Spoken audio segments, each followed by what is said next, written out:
Hello mga beshi. Long time no see. For the filter tayo kasi ang dami kong pimples. Outbreak ang ite. At dahil alas 3 na, coffee break muna tayo.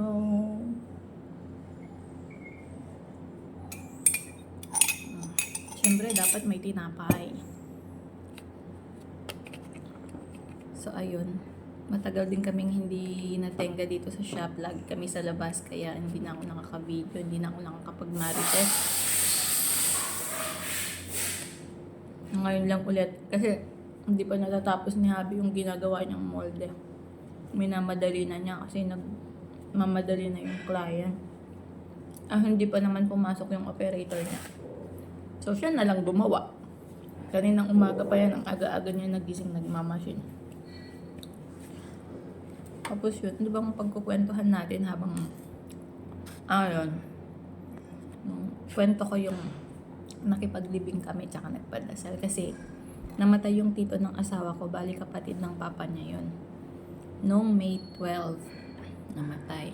Dito pala, pag namamatay is hindi ina-embalsa mo kasi kinikremate nila. So, May 12 namatay. May 13, kinabukasan, yun yung cremation niya, tsaka libing. So, dito, yung patay, nandun lang sa may bed niya, sa higaan niya.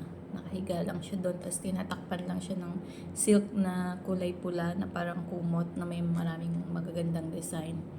Tapos ang pamilya is nakasalampak lang dito sa may sahig sa baba. Yun. Mga nakasuot ng puti, tapos nakatali ng puti dito sa ulo.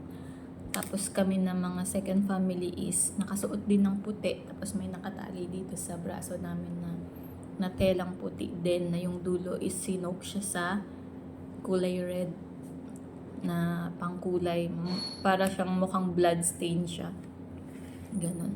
Tapos ang dami-dami din nilang mga ritual dito, mas marami pa kaysa sa atin. Yung kabaong nila is simple lang, hindi siya kasing bongga nung mga kabaong natin sa Pilipinas. Yung kahoy lang siya na parang lang, pinakinis lang, nilagyan lang ng anong tawag dito, yung makintab, varnish, tapos may design lang na ganun. Tapos bago siya ilagay doon, pupunuin nila yun ng mga paper money, may mga bundle din ng tunay na pera, mga kung anik-anik, ganyan. Parang pabaon din sa namatay. Tapos ilang dasal din, may crying ladies din, 2. Yung, hindi ko alam crying ladies ba tawag doon. Yung para silang nagpapasyon. Ganyan. Hindi ko kasi maintindihan yung kinakanta nila eh. Tapos may pag-iyak din, ganyan. Sila yung gumagawa ng ganun.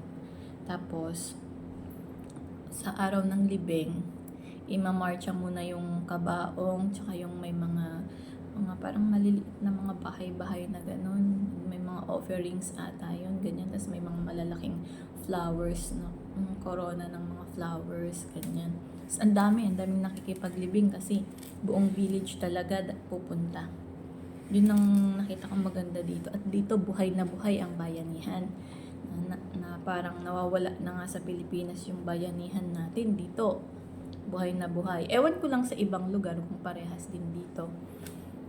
Pero yun yung nakita ko dito sa lugar ng asawa ko, dito sa may Fujian. So, kapag nakipaglibing, nagmamarcha. Tapos, may banda, ganyan. Parang may drum and lyre. Parang drum and lyre dyan sa atin sa Pilipinas. Pero walang lyre. Drums lang at saka trumpets. Tapos, yun yung merong nagsasayaw, parang mga majorette. Pero wala silang baton. Ganon. Tapos, yun, ilang ba kami? Hanggang dun sa may labasan ng village, sa parang pinaka gate boundary ng village. Malayo-layo din, ilang minutes din maglalakad. Nakailang stop kami, 3 ata. Tapos bawat stop, magpapaalam. Parang yung way nung pagpapaalam dun sa namatay. Magbabaw ka ng 4 times. Tapos, after nun, pag nakarating ka na sa dulo, Yung mga sasama papunta sa crematorium, yun, sasakay na ng sasakyan kasi medyo malayo kasi dun pa yun sa pinakatuktok nung pinakamataas na bundok sa Mayputian. Sa Mayputian kasi yung village sa may Shanyu County doon. Tapos mag-aantay ka lang ng mga 1 or 2 hours para matapos yung cremation. Tapos babalik na naman ulit dito sa bahay nung namatay. Tapos ililibing siya dito lang din, sa paligid lang din, dito lang sa may mas mataas na part ng bundok. Kasi dito sa village, bundok-bundok eh. Dun sa medyo taas lang, nandun yung mga libingan nila. May kanya-kanya silang mga area ng libingan. Tapos pagdating mo dun sa libingan, pag natabunan na siyang ganyan, magbabaw ka ulit ng 4 times. For the last time, magpapaalam ka sa kanya. Tapos, lilibutin nyo yung puntod, papaikutan nyo yung puntod, kayong mga family, kamag-anak, ganyan. Tapos, bawal mo na umuwi, diretso sa bahay. Doon ka ulit sa bahay ng kakain. Yan. Bawal din mag-uwi ng mga something, parang sa atin din. Sa kanila ata natin naman na yung ganong kaugalian, no? Yung magpagpag muna bago umuwi sa bahay. Yung kapag nakipaglibing ka, bawal diretso uwi, di ba? Sa kanila. Tapos sila, pag umuwi ka dun sa bahay nila, after nung mailibing na siya, meron kang hahakbangan na sinunog nila na dahon. Parang pine tree ata yung dahon na yun. Kailangan humakbang ka dun. Tapos lahat kayo pupunta dun sa may pintuan ng bahay. Tapos magtatalikod kayo. Tapos sasabuyan kayo ng bigas. Ganon. Ganon ang dito, daming seremonyas. Yun. Tapos, so namatay siya ng 12, 13 siya nilibing. Bumalik kami ng May 18 ng gabi. May 19, nag-start yung padasal. So, ang aga namin nagising ni Abby, pumunta kami doon para tumulong kami mag-arrange ng kung ano-ano pa doon. Maghugas ng mga dapat hugasan. Tapos sila Abby, nagtayo ng mga tent, ganyan. Ang kagandahan pa dito, isa pang napansin ko is, may funds sila para sa mga ganitong sitwasyon. Kaya yung family ng namatay, hindi na mo problema sa pera. Kasi meron silang mga ambagan, yung buong angkan. Ambag-ambag sila. Kasi hindi biro yung expenses pag may namatay. Sabi ko nga sa inyo, daig mo pang nagpakasal. So yung padasal is 3 days. May 19, 20, at 21. So isipin mo yun, 3 days kang magpapakain ng buong village, almusal, tanghalian, hapunan. May pamerienda pa. Kasi kagaya namin, maghapon na kaming nandoon, saka yung mga ibang taga-village din na tumutulong. 4 a.m. nandun na kami, 11 p.m. kami uuwi. So, minsan magdamag pa yung mga tao doon, kasi sa gabi meron ding mga pasugal, ganyan. Parang sa Pilipinas din, may sugalan.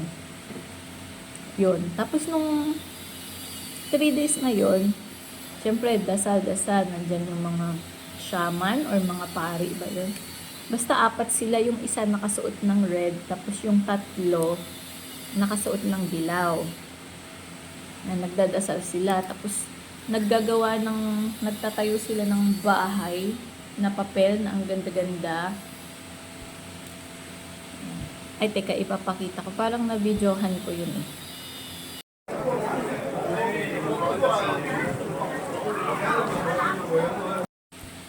Ayun, ginagawa nila yung padasal na yan para maging maalwan ang buhay nung namatay sa kabilang buhay. Parang ganun yung paniniwala nila.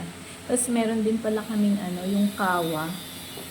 Sa 3rd day, yung kawa, dun sinusunog yung mga paper money. Kasi yung paper money, continuous ang pagsusunog dun sa loob ng 3 araw. Tapos, kinikis-kis ng alam niyo yung karet, yung pang-ani ng palay, yung pa-curve na gano'n. Ganon, karet. Kinikis-kis yun sa gilid ng kawa na gano'n na malaki. Kis-kis gano'n. Yun, tapos meron din silang parang naghahabulan, parang nagjo-joke din. Parang ma-lighten up lang siguro yung mood ng mga naulila, ganyan. Yung mga nila, priest nila, naghahabulan. Ito yung video, papakita ko.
O diba, nakakatuwa.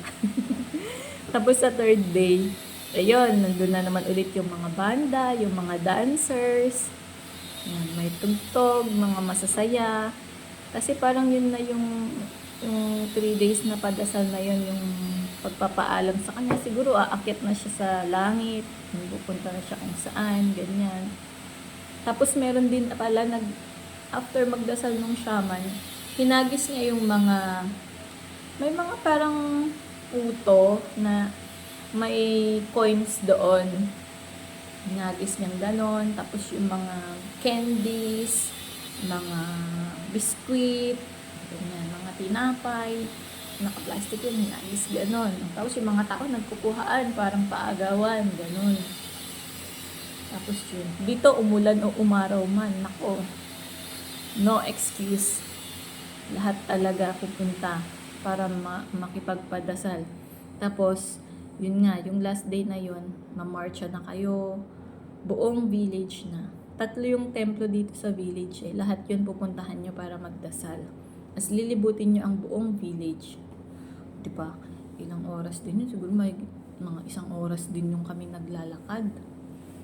Kahit umuulan pa yan, may kapote naman eh. Provided naman nila lahat yun. Tapos yun. Basta ang daming ceremonies dito talaga. Pero believe ka talaga sa kanila. Wala kang makita na nag-aaway sa padasal or sa lamay, ganyan. Walang mga ganun. Masaya lang sila.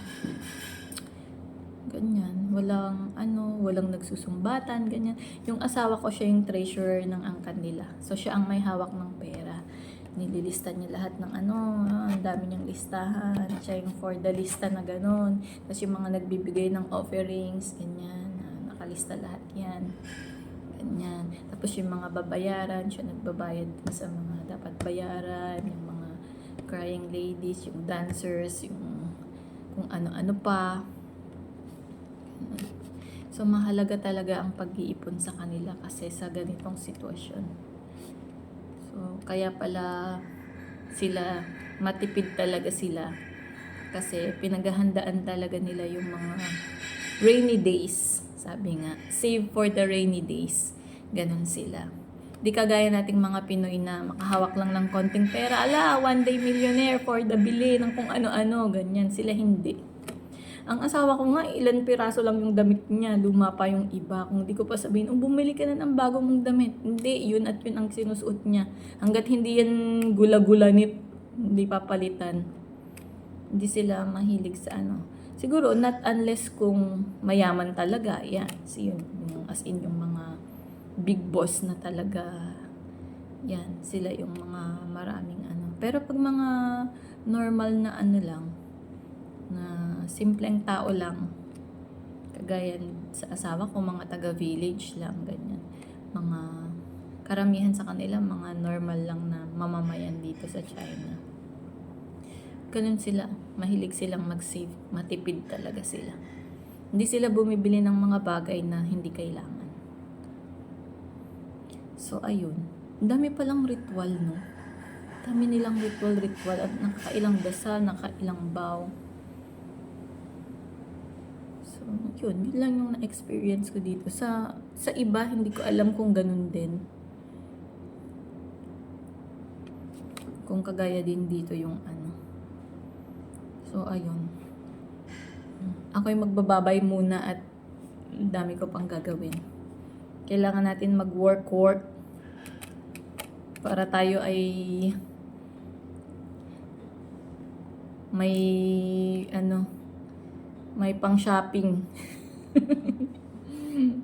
Bye-bye! Sa susunod ulit!